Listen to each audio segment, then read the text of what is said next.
Bom, olá pessoal, então, como combinado, então as aulas de sábado elas serão assíncronas.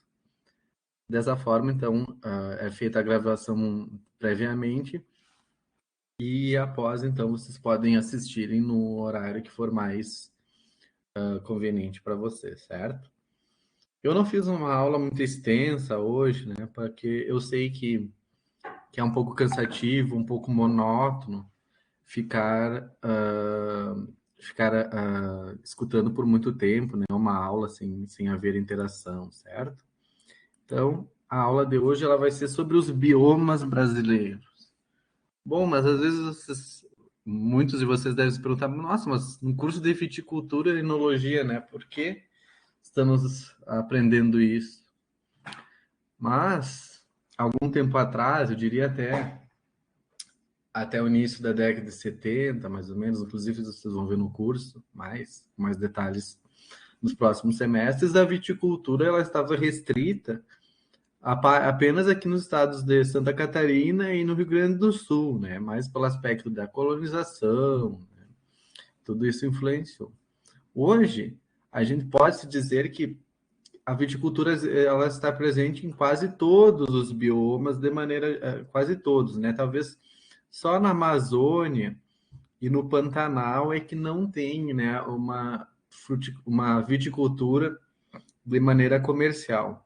Mas nos demais ela está presente, né, e ela vem saindo cada vez mais fora dessa região tradicional que seria a região sul, sobretudo Rio Grande do Sul e Santa Catarina, certo? Então é importante vocês conhecerem esses biomas, vocês saberem das características deles, né? Porque, né, por exemplo, no Nordeste está crescendo muito a parte da viticultura e também da parte enológica, né? Então é importante vocês conhecerem como é que é o solo, como é que é a vegetação, como é que é o clima das outras regiões, né? A não ser mais da região tradicional, como é o sul. Então vamos dar uma viajada ali por esses biomas, né? E conhecer algumas características deles, né? E a gente vai ver também depois, né? Também vai ser comentado se será que esse bioma é ou não é, né? Propício ao desenvolvimento da viticultura, certo? Então, no Brasil, nós temos seis biomas, né? Seis grandes biomas. A Amazônia, então, o bioma amazônico talvez seja o mais famoso deles, engloba os estados do Amazonas, do Pará, Roraima, Rondônia, do Acre, certo? Pega um pouco também do Mato Grosso. E esse bioma, então, ele compreende, né? E é nele que se encontra a floresta amazônica, que é a maior floresta tropical do mundo. Depois nós temos a Caatinga. Então, a Caatinga, ela é então, ela tem muito presente ali mais nos estados do Nordeste, não nessa faixa tão litorânea, que daí já é Mata Atlântica, certo? Mas os estados do Nordeste, basicamente, é a Caatinga, né? Indo mais para o interior. Então, aí tem Ceará, Bahia, Pernambuco, e todos esses, a maior parte dos estados do Nordeste fazem parte deste bioma, certo? Ele tem uma origem, então, indígena, que significa floresta branca. Então, porque isso lembra, né, as características dessa vegetação ao longo da estação seca, que a gente vai ver, então, na sequência, como é que é essa vegetação, certo? E aqui já é uma área, então, que na década de 70, ali, 80, já começou a se instalar a viticultura, inicialmente a viticultura para mesa, e hoje também, né, já tem elaboração de vinhos espumantes, de vinhos tintos, brancos, né, diversas castas se adaptaram a esse clima mais seco, por exemplo, a Moscato, a Syrah, elas têm uma origem num clima mais seco, então ali já tem hoje uma produção bastante expressiva, certo? De tanto de uva mais clássico, né, mais tradicional, e também mais recentemente agora também de uva para vinho, né, de uvas viníferas, certo? O cerrado, né? Então, o cerrado, ele ocupa essa longa, né, e grande área aqui no centro do Brasil, certo? Então, aí nós temos estados de Goiás, um pedaço do Mato Grosso do Sul, certo? Um pedaço de Minas Gerais também, certo? São os estados que compreendem esse bioma, né? Tocantins, certo? Então é conhecida como a savana brasileira, porque não é característica ter árvores tão grandes como a gente vai ver na sequência, certo? Apresenta grande biodiversidade e é aqui também que está presente os maiores aquíferos, como os aquíferos do Guarani, embora ele se estenda para outras regiões, ele fica na maior parte no Cerrado. Já a Mata Atlântica é onde nós estamos, né, de Santa Catarina aqui. Santa Catarina está totalmente inserida no bioma Mata Atlântica, né? E é um bioma muito rico, como eu já comentei na aula anterior, em que tem uma grande diversidade de florestas, de ecossistemas. Na próxima aula a gente vai ver o que é os ecossistemas e vai ver que nós estamos inseridos, então, no ecossistema da floresta ombrófila mista ou floresta das araucárias, que é característico, então, que é um dos diversos ecossistemas da Mata Atlântica. Então, ela vai dessa faixa litorânea aqui, né? E também, como foi falado, é o sistema que muito pouco resta da composição original dele, né? O menos de 10% da mata nativa, certo? O outro agrossistema, então, é o Pampa. O Pampa, então, ele está restrito mais ali à metade sul do estado do Rio Grande do Sul. Outra área também que não era, né, tão tradicional na viticultura, mas ali nos anos 70, empresas multinacionais no início começaram a viticultura ali. Hoje já tem diversas outras empresas brasileiras, né, grandes vinícolas acabaram se instalando ali com produção de vinhos tintos, mas brancos também, né? Mas ali muito propício para os tintos, tanto aqui como na Caatinga, né? Justamente pela menor quantidade de chuvas que eu tenho durante o ano. E isso para a videira acaba concentrando os açúcares, os aromas, como vocês vão aprender no decorrer do curso, né? Tem menos incidência de doenças, certo? Então, são bastante interessantes para o cultivo da videira, certo? E o outro bioma, então, por último, né, terminamos que é o menor bioma em extensão do Brasil, mas não menos importante, que é o bioma que é o Pantanal, certo? Então, ela é um bioma basicamente que é uma planície que alaga, né? Daí tem períodos que ela está mais alagada, que o nível da água sobe mais, e outros que ela não fica totalmente alagada, né? Não fica na maior parte alagada, né? E tem também uma grande biodiversidade, né? Mas que vem sendo desde ali da década de 60, 70, né? Quando o pessoal vindo mais aqui do Sudeste começou a chegar nessa região, né? Sobretudo com a criação de gato, certo? Então vamos lá. O primeiro deles vai ser a Amazônia, né? O bioma Amazônia, talvez. Né? Então as principais características, né, da fauna são a famosa onça pentada, que está aí na nossa nota de R$ 50. Mas tem outras também espécies características, como arara azul, tatu, cabras, cascavel e jararaca. Então, grandes répteis também fazem parte dessa fauna. E a flora, né? Uma das mais conhecidas, né, a Vitória régia, que é bastante característica, mas também é uma flora muito abundante. Depois a gente vai ver no tipo de vegetação, né? Árvores de grande porte, certo? A hidrografia, então, em relação à água, né? Compreende, então, né, vocês sabem, né, o rio Amazonas, que é o maior rio principal, é o rio principal da bacia amazônica, certo? Que é da formação que é da junção do Rio Negro e Solimões, certo? E é o maior rio em volume de água do mundo, não em extensão, mas em volume, sim, certo?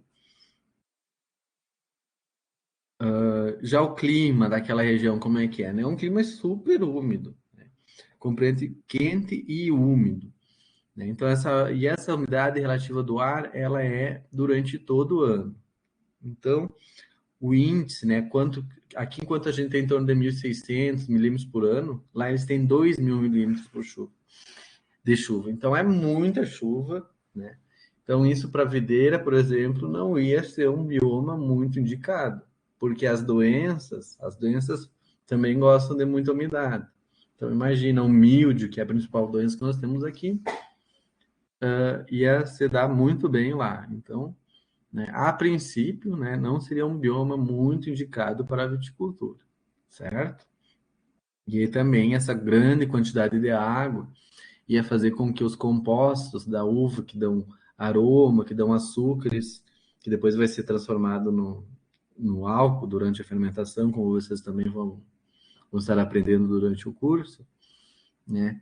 Então, essa grande quantidade de chuva vai acabar diluindo esses compostos, certo? Então, não é interessante, não, a princípio, não muito interessante para o cultivo da videira, certo?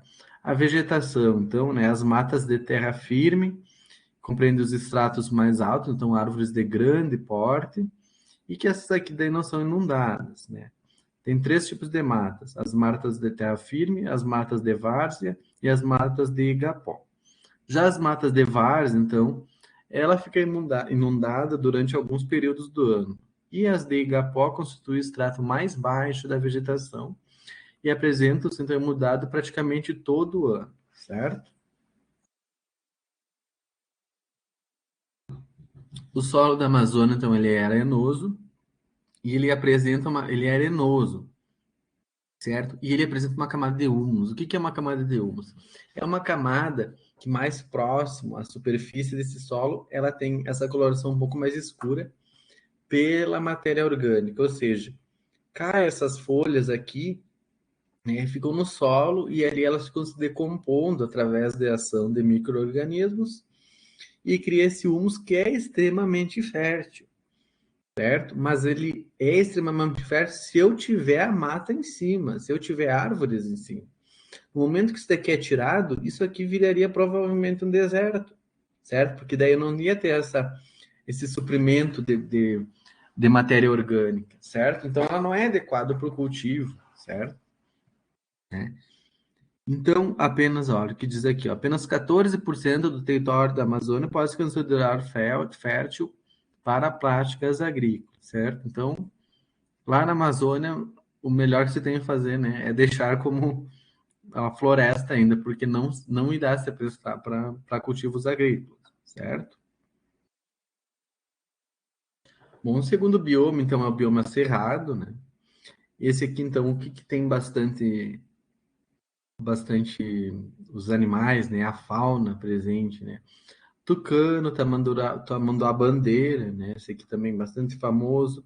O lobo-guará, que está ali na nova nota que fizeram, né? A nota de R$ 200, né? Não vi muito essa nota ainda, infelizmente. Gostaria de ter visto ela mais, certo?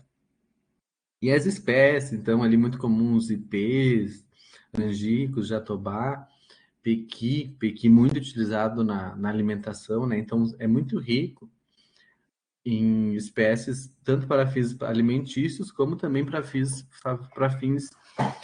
medicinais. A cagaita também, né?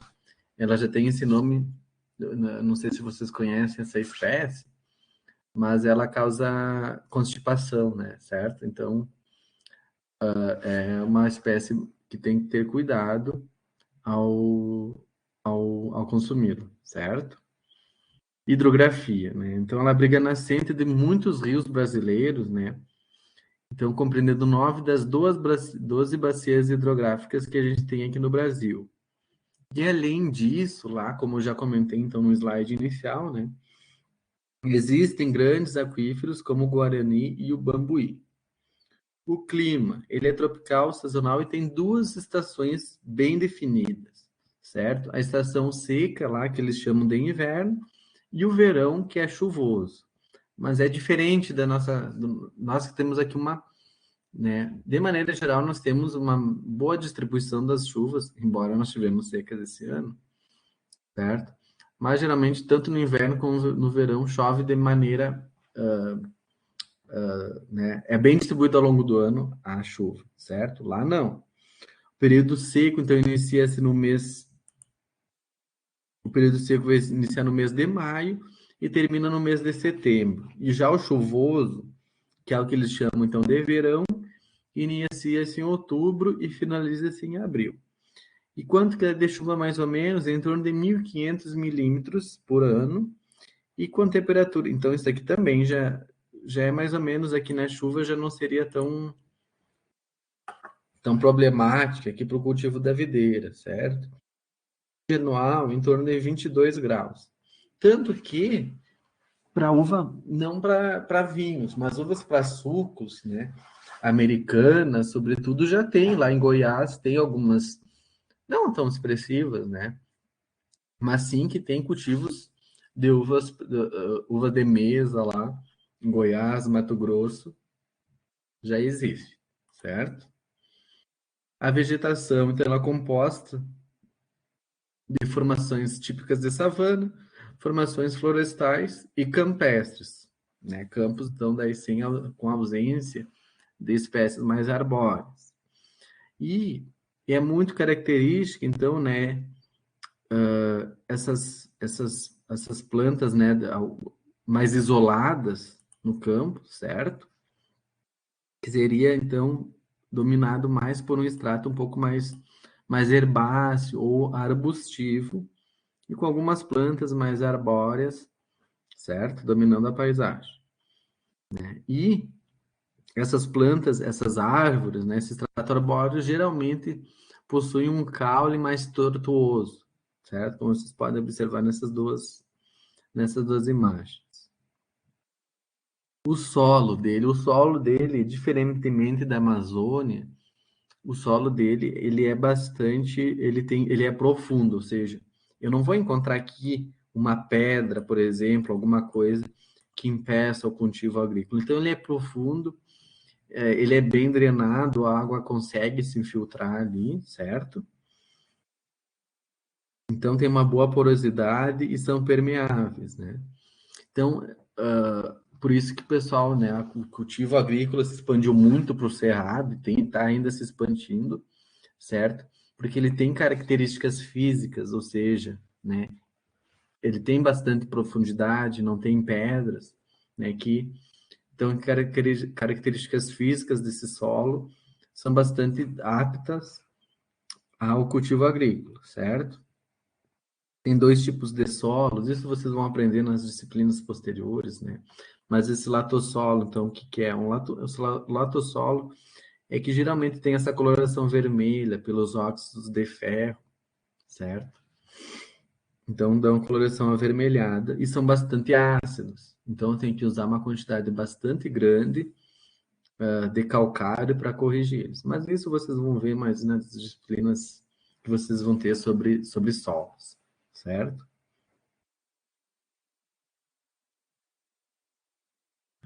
O outro bioma que nós temos é a caatinga, né? Então, a caatinga é um bioma que só acontece no Brasil, ou seja, todas as espécies que tem ali são endêmicas. O que é uma espécie endêmica? Espécie endêmica é que só ocorre aqui no Brasil, certo? Não ocorre nas Guianas, não ocorre na Venezuela, não ocorre no Paraguai, é só aqui no Brasil, certo?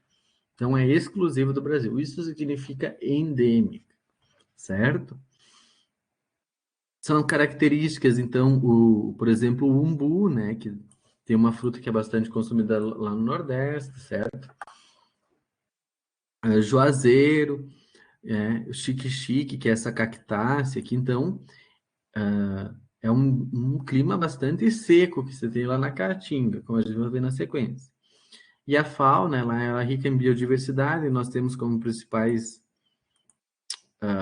exemplos, né, aqui temos o jacaré de papo amarelo, tem serpentes também como jiboia, cágados, né? Outras espécies também, certo? A hidrografia. O que ocorre? Como é uma região muito seca, tem muitos rios que são intermitentes. Intermitentes. Rios intermitentes são aqueles que secam durante o período do ano, certo? Então, durante o período que eles têm mais chuva, esse rio, né, ele tem o seu leito definido, e quando não chove, o leito, então, ele fica seco, certo? Mas os rios maiores, como um grande exemplo, né, que vocês lembram, com certeza é o Rio São Francisco, né? Esses rios perenes, eles geralmente, o Rio São Francisco, por exemplo, ele não nasce na Caatinga, ele nasce na Mata Atlântica, se eu não me engano, é em Minas Gerais. Eu acho que sim, né? Nas Chapadas e Serras. E ali, então, é que ele é abastecido e atravessa toda essa Caatinga. Isso, né, o Rio São Francisco, ele é muito importante para que se possa ter a fruticultura e a viticultura lá no Nordeste, certo? Porque através dele, nós temos ali polos de produção, que é a cidade ali de Juazeiro, de Petrolina, que é um grande produtor de uvas e também de vinhos, está sendo, né, cada vez mais. Eles tudo usam a irrigação desse rio São Francisco, certo? O lençol da região possui baixo nível de água em virtude da escassez das chuvas, né, e ser pouco permeável. O clima ele é então semiárido, né, e as chuvas, né, menos de 800 milímetros por ano. Então, é muito seco. É metade do que chove aqui. Em anos normais, menos da metade, inclusive, certo? E a temperatura, né, bastante elevada, entre 25 e 30 graus. Então, essas características, né, que dão um certo, desde que irrigada, né, que a videira, por exemplo, consegue se desenvolver lá de maneira satisfatória. Eles não têm quase problemas com doenças, porque não é um clima úmido, é um clima muito seco. Então, míldio, por exemplo, quase não é problema lá. Não é problema lá, na verdade. Também doenças de solo, da mesma forma, não causam muitos prejuízos para eles, porque o solo é bastante seco. E também eles conseguem, inclusive, como eles não têm o período de dormência, já que eles não têm inverno, eles conseguem através da irrigação que a planta entra em dormência. Ou seja, a dormência é um processo que as plantas criaram para superar períodos adversos, né? Adversidades climáticas. A nossa diversidade climática com que faz que a videira entre em dormência é o frio. Lá, eles fazem ela entrar em dormência com eles cortam a irrigação, então essa deficiência de água faz com que as plantas percam todas as folhas. E a videira também. Só que eles fazem isso por um período muito curto, certo? Não é que nem o nosso inverno, que as plantas ficam 3, 4, 5 meses ali em dormência. Eles fazem em um mês, mais ou menos. Então, lá eles conseguem ter, né? Cada vez eles estão fazendo mais safras por ano, mas né, eles conseguem ter em 3 anos 5 safras. Agora acho que eles conseguem fazer até mais. Justamente porque não tem esse período tão longo de dormência que é o repouso vegetativo da videira, certo? Então eles conseguem produzir uma quantidade por hectare muito maior do que a nossa aqui, porque eles conseguem mais safras por ano. Vejam que interessante isso, né? Então, a vegetação desse bioma, então, queda das folhas, como eu comentei, então elas entram, né? Elas entram em dormência para superar esse período de seca, certo? As árvores também são baixas, tartuosas, compostas por cactos e arbustos, né? E as raízes, elas geralmente ficam bem superficiais aqui, bem por cima, né? Porque quando cai uma chuva, para elas já conseguirem absorver o mais rápido possível, antes que evapore tudo, para que elas consigam absorver a maior quantidade de água, certo? O solo, então, da caatinga, ele é raso, moderadamente profundo, pouco férteis, mas ricos em minerais, e pobres em matéria orgânica porque não tem aquela deposição de folhas, né? Aqui que depois seria decomposta, como tem na floresta amazônica. A Mata Atlântica, então, é um bioma que está inserido aqui, né? Que o estado de Santa Catarina está inserido, boa parte do Rio Grande do Sul também, e a maior parte da costa do Brasil. Então, a fauna, né? A fauna ela é semelhante à da bacia amazônica, certo? Porque ela é limítrofe da do bioma amazônico, certo? Então, composto por tucanos, jaguatiricas, onça-pintadas também, bichos preguiça. Temos aí o mico-leão dourado também, que estampa aí a nota de R$ 20. É, de 20, né? Certo? Então, grande parte também são endêmicas das plantas que acontecem ali, ou seja, não acontece em outro país, a não ser no Brasil, certo? E é considerado, então, como já comentei tanto na primeira aula e no início dessa, como a maior, né, que tem uma grande biodiversidade. Então, é muito importante a sua preservação, porém, é a que menos foi preservada, né? Desde o início da colonização do Brasil, com a extração do pau-brasil, que era uma árvore muito comum nessa região, certo? A hidrografia, então, né, é muito importante a questão da hidrografia para o abastecimento, já que é nessa região que está as grandes metrópoles do Brasil, né? São Paulo, Rio de Janeiro, né? Então, as águas dela, né, abastecem cerca de 10 milhões, desculpa, de 110, quase metade, né? Mas aproximadamente metade da população brasileira, certo? E como eu comentei, o Rio São Francisco, ele nasce na floresta, na Mata Atlântica e depois o seu leito, né, vai em direção à Caatinga. Então, é uma região que alimentam vários rios importantes, né, aqui para o Brasil. E o clima é tropical úmido, apresentando temperaturas elevadas e altos índices pluviométricos e umidade do ar, certo? Então aqui, né, esse aqui para viticultura, ó, a Serra Gaúcha, aqui o Planalto Catarinense, São Paulo também, que produz muita uva, né? É onde, embora chova bastante, certo?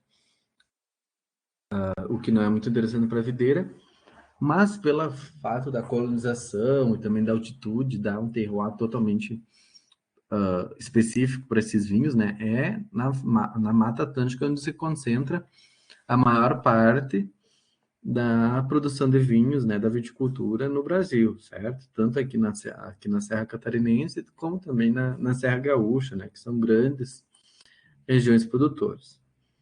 A vegetação é diversificada, certo? Tem as vegetações ombrófilas, como aqui, por exemplo, em Santa Catarina, né, a Floresta das Araucárias é o ecossistema da vegetação ombrófila mista, certo? Que a gente vai ver ecossistemas na próxima aula. E é composta por árvores, então, de grande, médio a grande porte, né? Então, porque tem bastante chuva e essa boa quantidade de água durante o ano faz com que tenha uma vegetação bastante, com extrato arbóreo bastante grande, certo? E essa vegetação, ela arbórea, né? Ela domina toda a paisagem. Vocês observem aqui, né? Que quase não consegue se enxergar o solo, certo? A não ser algumas partes que o homem já andou mexendo, certo? Os solos são geralmente rasos, né? Se a gente for ver regiões aqui, nós temos solos bastante rasos, né? Tanto é que a gente consegue visualizar o afloramento de rochosos, né? O afloramento de pedras, né? Aqui, por exemplo, no Planalto Catarinense, certo? Então, caracterizada por pouca profundidade, né? E essa também grande quantidade de chuvas que vem aqui facilita com que esse solo seja muito suscetível à erosão. O Pantanal, ele é uma grande planície alagada, né? Certo? Como vocês observam nessa imagem aqui. E ele apresenta característica em comum, ou seja, espécies de outros biomas que se encontram ameaçadas vão para o Pantanal. Por quê? Porque eu acho que porque é onde o homem fica mais difícil para o ser humano chegar, certo? Para o homem tentar devastar justamente por essa questão do alagamento. Embora, né, tá indo também sendo bastante alterado durante os anos, certo? Então tem os arara azul, o jacaré do Pantanal, que é diferente do jacaré lá do papo amarelo, da caatinga, certo? E a maioria das plantas também provém de outros biomas, né? Tendo raras espécies que são típicas ocorrendo desse bioma. Então, temos Vitória Régia, aquela da Amazônia, orquídeas, palmeiras que não são, né, que não ocorrem só ali, ocorrem também em outros biomas. Ela compreende a bacia do Rio Paraguai, certo? E também os grandes rios, né? Grandes rios nessa região, Rio Paraguai, Rio Cuiabá, certo? Nascem ali. No período das cheias, então boa parte do Pantanal, ele fica como está nessa imagem, né? Ele fica alaga-se, né? Fazendo com que o solo não consiga absorver essa água. Então, né, para a videira já não temos condições também muito interessantes para o cultivo da videira neste bioma, certo? O clima predominante é o tropical, com características de continentalidade, certo? E também ele apresenta, né, períodos de seca e de chuva, como no Cerrado. As temperaturas ficam em torno de 25 graus, certo? Contanto uma grande amplitude térmica. O que é uma amplitude térmica? É quando há uma grande variação entre o dia e a noite de temperatura, certo? E isso acontece sobretudo nas chapadas, né, onde tem uma altitude mais elevada. Bom, a vegetação então é bem diversificada pela essa influência então dos outros biomas que as plantas aí permanecem, certo? E é característica então desse solo encharcado durante todo o ano, certo? O solo que constitui Pantanal, então, é de deposição de fragmentos rochosos, ou seja, de pé, mais de rochas, né? E apresenta baixa permeabilidade, ou seja, a água ela não consegue se infiltrar. E ela acaba, então, fazendo essas várzeas, já que ela não se infiltra no perfil do solo, formando essas várzeas. E também tem reduzida fertilidade. Então, nada propício, muita água, pouca fertilidade, características físicas de porosidade muito ruins, né? Então, não muito interessante para o cultivo da videira, certo? E o último bioma, então, é o bioma Pampa. Esse aí ele está restrito, então, à metade sul do Rio Grande do Sul, certo?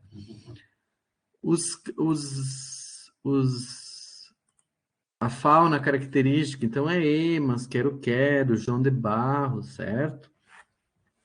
Preás, perdis, né? São bastante comuns aves lá, mas também, né?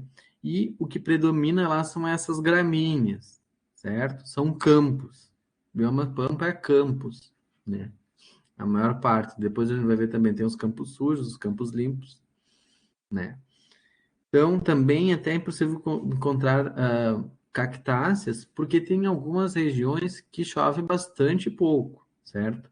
Então, são a maioria gramíneas, né, ou poáceas, como capim-forquilha, grama-tapete, trevos, amendoim nativo.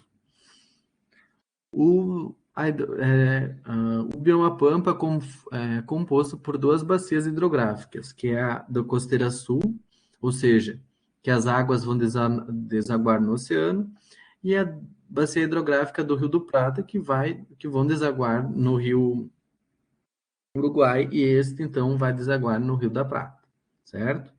Os principais são Rio Uruguai, Santa Maria, Rio da Prata, certo? Daí no Uruguai, não no Brasil, Jacuí e Bicuí, certo? E são rios grandes, e como a sua superfície plana torna muito propício à navegação, embora, infelizmente, não seja aproveitado isso, certo? Né? O fluxo de embarcações ali quase que não existe, certo?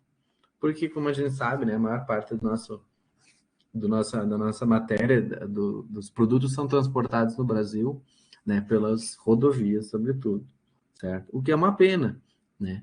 Porque pela hidrovia seria muito mais baratos e com custos menores, e ainda mais, sobretudo agora, né, com essa alta dos combustíveis, né, que tem acontecido, certo? Então seria muito mais econômico transportar por rios, né? E vocês verem que aí mesmo onde teria navegabilidade, não é aproveitado. O clima característico, então, é um subtropical frio, ou seja, a gente não tem um clima temperado, não é um clima temperado, porque ele é muito mais úmido que o clima temperado, como tem, por exemplo, nas regiões temperadas da Europa, por exemplo, certo? Com temperatura média em torno de 19 graus. E a característica é as 4 estações do ano bem definida, né? Então, inverno frio, verão calor, certo? A vegetação é uma vegetação de campo, certo? Uniforme, né? Com gramíneas de no máximo 50 centímetros. E como comentei, tem os campos limpos, que seriam então essa parte aqui, que não tem árvores, certo? E os campos sujos, né? Que daí já tem um pouco de árvores, né? Mas vejamos que não é uma floresta. São os capões que chamam, certo? Que são, então, pequenos aglomerados de árvores, assim, certo? Mas mesmo assim, sempre é o campo que domina, né? Então, não apresentam arbustos, né? É mais gramíneas mesmo, certo? E os solos, então, também são poucos férteis e propícios à erosão. Então, são bastante arenosos também esses solos, certo? Porém, em virtude de muito plantarem soja, né, trigo também plantaram lá nos anos 70, sobretudo, acabaram expondo essa camada de mais areia que é abaixo desses campos, né? Na época não era feito plantio direto, então existia muito, eram arados, né? Muito usado o arado. Isso fez com o surgimento de formações desérticas lá, né? E esses desertos estão cada vez se expandindo e aumentando de tamanho nas cidades de Alegrete, São Francisco de Assis, certo? Justamente pelo mau uso, né? E aqui, né, esses campos, como vocês viram, tem pouca, eles são frios, tem baixa ocorrência de chuvas e também, né, o solo ele é bem seco, né? Então ele não tem uma boa permeabilidade, o solo indo para um arenoso mais. Isso são características muito interessantes para o cultivo de uvas, né? E para a produção de vinhos. Tanto é que a região da Campanha, Gaúcha, lá diversas cidades, Bagé, Santana do Livramento, Candiota, né? Hoje tem grandes empreendimentos desde a década de 70, né? Iniciou lá com a Almaden, né? Mas hoje tem outras vinícolas instaladas ali, porque é um clima também bastante parecido com o Uruguai. Então, né? Menos chuvas faz com que tenha menos doenças e também esses compostos que dão aroma, que dão sabor, que dão cor para o vinho, também ficam acumulados pela essa baixa quantidade de chuvas, ficam acumulados ali, ficam mais concentrados do que se tivesse chuva, eles seriam diluídos, certo? Então, o bioma Pampa, desculpa, o bioma Pampa é uma região que tá bem importante também a viticultura para vinho daí, certo? Além de ser áreas planas, né? Como vocês observam, são áreas planas. Isso permite uma mecanização, né? Tanto de tratores como também até da colheita mecânica da uva, que é possível de realizar nessa região, certo? Então eu tentei fazer uma aula um pouco mais curtinha, certo? Para vocês assistirem. Então tá, muito obrigado e até mais.